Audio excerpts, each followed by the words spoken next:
Very good morning, students. This is a question paper NEET 2020. Question paper code H3. We will discuss the chemistry part. What is the chemistry, the analysis of solution, we will discuss in details. So this is the first question, the question number 136. Match the following and identify the correct option. Carbon monoxide plus water plus carbon monoxide plus hydrogen, that is a synthesis gas, or we can call it as a water gas. And B option, temporary hardness of water. Temporary hardness of water is nothing but bicarbonate, salt of magnesium and calcium. So obviously this is the B answer. And then C option, B2H6. B2H6 is an example of diborane. Diborane is a dimeric form of BH3. So this is an electron deficient molecule having 6 electrons. So this is electron deficient hydride. And hydrogen peroxide. Hydrogen peroxide is not a planar molecule, is a non-planar molecule. Oxygen and another oxygen is attached to the water, a hydrogen, then oxygen having 2 lone pair of electron. So lone pair of electron occupies more space than bond pair. Then your structure will be like open book structure. So now you can see the option A is a 3, B is 1. You can see 2, 3 for A and B for 1. Only option 2 is correct. Next, a tertiary butyl carbocation is more stable than secondary butyl carbocation because of which of the following? Carbocation stability order, it is a well established. Tertiary butyl carbocation is more stable than secondary carbocation, which is more stable than primary carbocation. This is a well established stability order. This will be explained based on the hyperconjugation effect. Tertiary butyl carbocation having 3 methyl group attached to the carbocation. The hybridization of the carbocation is sp2. Then to maintain the balanced charge of the carbocation, there is a 1 sigma bond, CH bond will break. Breaking of CH bond, breaking of sigma bond is an example of hyperconjugation. So obviously your option is 1 is correct. You can see minus I effect, but the methyl group is electron donated group. Minus Fi effect is not possible. Plus R effect. Plus R effect means it's a resonance effect. Resonance effect or mesomeric effect, charge separation is possible, but here is no charge separation. Delocalization is not possible in hyperconjugation, and the minus R effect also rolled out. Option 1 is a correct one. And why this is a, again, tertiary butyl carbocation is more stable than secondary. The exact reason is the sp2 carbon attached to the carbon is sp3, having hydrogen is 9 hydrogen.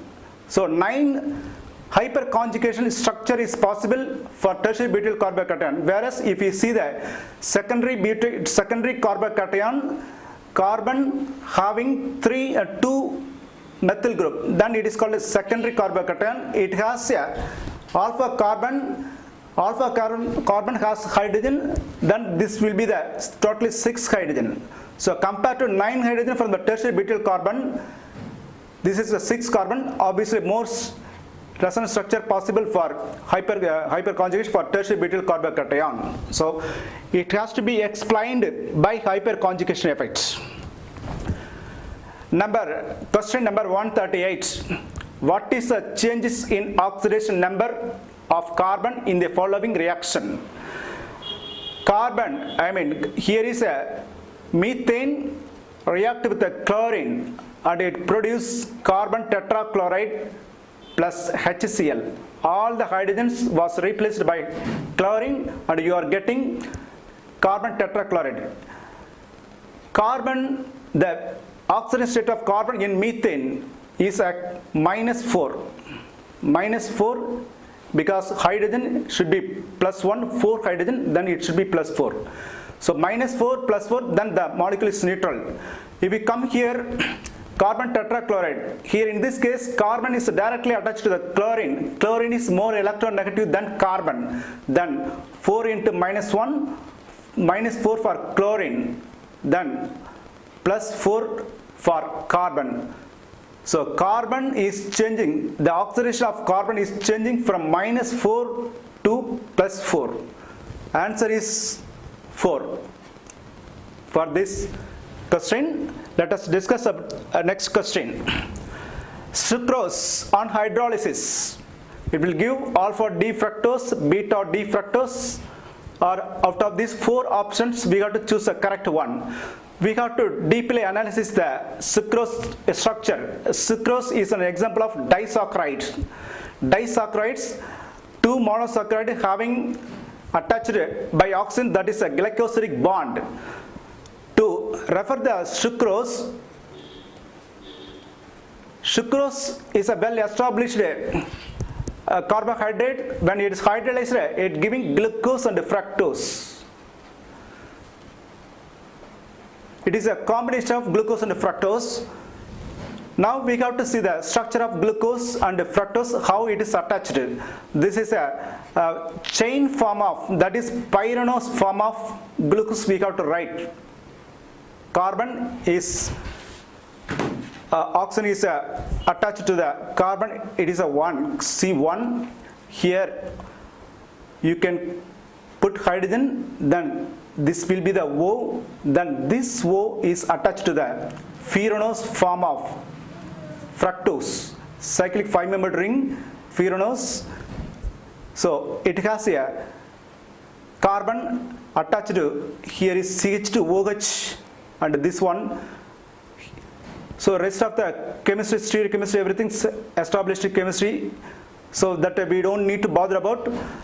And you can see the carbon 1. Here in this carbon 1, anomeric carbon, the hydroxy group is attached to the fructose is a is alpha carbon. If it is a down, the plain bond, if it is up, if you take here, this is a beta.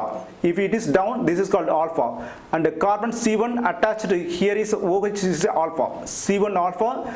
And this is above the plan, the fructose, the oxygen is connected to the glucose. This is a beta carbon of C2. So alpha carbon of glucose, beta carbon of fructose. So this alpha D and beta D, both are stereochemistry dextrorotatory, particularly that one, CHO, CH2OH. If you take the glyceraldehyde, hydroxy group is on the right side, then it will become D. D is no way related with it, small d.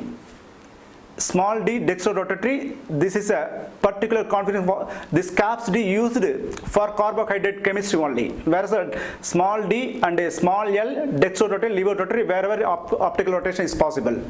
So your compound is alpha D glucose joined with a beta D fructose, then option 4 is the correct one.